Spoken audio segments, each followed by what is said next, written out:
اپنی ساس کی قدر کرے گی, اپنے سسر کی قدر کرے گی. نہیں تو حال یہ ہے اس مہینہ 2 مہینے شادی کو ہوتے نہیں ہے, اب سسر میں سے بھی بدبو آتی ہے, ساس میں سے بھی بدبو آتی ہے, پھر ہمارے پاس آتی ہے. مولانا ایک دن کی تو اتفاق کی بات ہے, آپ حیران ہوں گے, میرا تعلق تہیڑی کی سرزمین سے ہے. میں بیٹھا ہوا ہوں, 5واں گھنٹہ چل رہا ہے, میرے پاس ایک بوڑھی امائی اور مجھے آ کر کے کہنے لگی روتی ہوئی, مولانا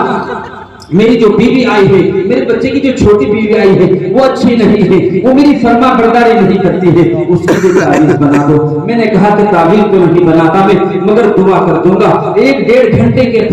پھر تھوڑی دیر کے بعد 1-1.5 گھنٹے کے بعد ایک برقعے میں حسین و جمیل لڑکی آئی. میں نے اس سے پوچھا بیٹا آپ کس لیے آئی ہو؟ اس نے کہا کہ میں اپنی ساس سے پریشان ہوں. میں نے پوچھا کہ تیری ساس کا نام کیا ہے؟ اس نے کہا میری ساس کا نام فریدہ ہے. میں سمجھ گیا, میرے دل نے, میرے زمین نے مجھے چھوڑا, الہا یہ تو وہ فریدہ ہے جو فریدہ اب سے چند منٹ پہلے میرے پاس آئی تھی. الہا ایک ہی چھتری کے نیچے دو, ایک ساس آئی اور ایک بیٹی آئی, یہ کیا معاملہ ہے؟ یہ معاملہ سارا ہے تربیت نہ ہونا. اپنی بیویوں کی تربیتیں کرو, ان کی تربیتیں کا کہاں مرکز ہے؟ ان کی سب سے پہلی تربیت تو ماں کی خود ہونی تھی, پھر ان کے بعد یہ مدرسے ہونے تھے. ان بچوں کو مدرسوں کے حوالے کرو, یہ ان کو سلیقہ تعلیم دیں گے, یہ جینے کے سلیقے دیں گے. جب بچوں کو دینے کا سلیقہ ملے گا معاشرہ سدھرے گا. نہیں تو یاد رکھو میدان محشر میں جس دن اللہ کے حضور کھڑے ہوئے ہوں گے اس دن اللہ پوچھے گا, ہم سے بھی پوچھے گا, بتاؤ